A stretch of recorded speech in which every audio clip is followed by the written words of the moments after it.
Go over to products here, add your product, and now this is the product editor.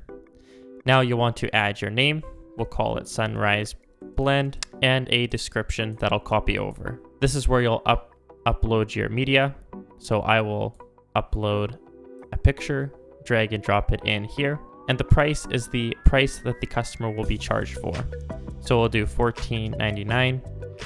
And let's say we wanted a strike-through price to compare the product at $24.99. This product would be now on sale. We want to charge tax on this product. Now it's important to track quantity. You can continue to sell out of stock if you don't want to track quantity, but I recommend that you do track this. You can add a SKU and add a weight. We'll say this weighs 500 grams and add a variant. We'll pick size. Let's do 500 grams and 1 kg. We'll hit done. Now we'll hit save. Now a few things are important to make sure that your product actually goes live. So in these 3 dots, you want to click manage sales channel and make sure online store is checked. Also, you want to make sure that the status is set to active. A few other bits that you can add is you can add the product type.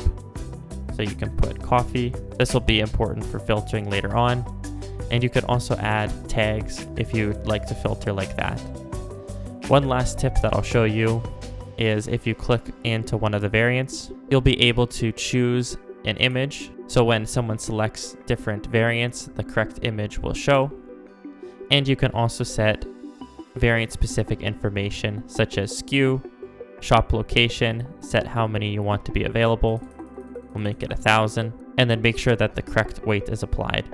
We'll hit save and go over to the 1 kg and make sure that this weighs kilograms 1. Now we'll hit save and we can select the back arrow to go to the product.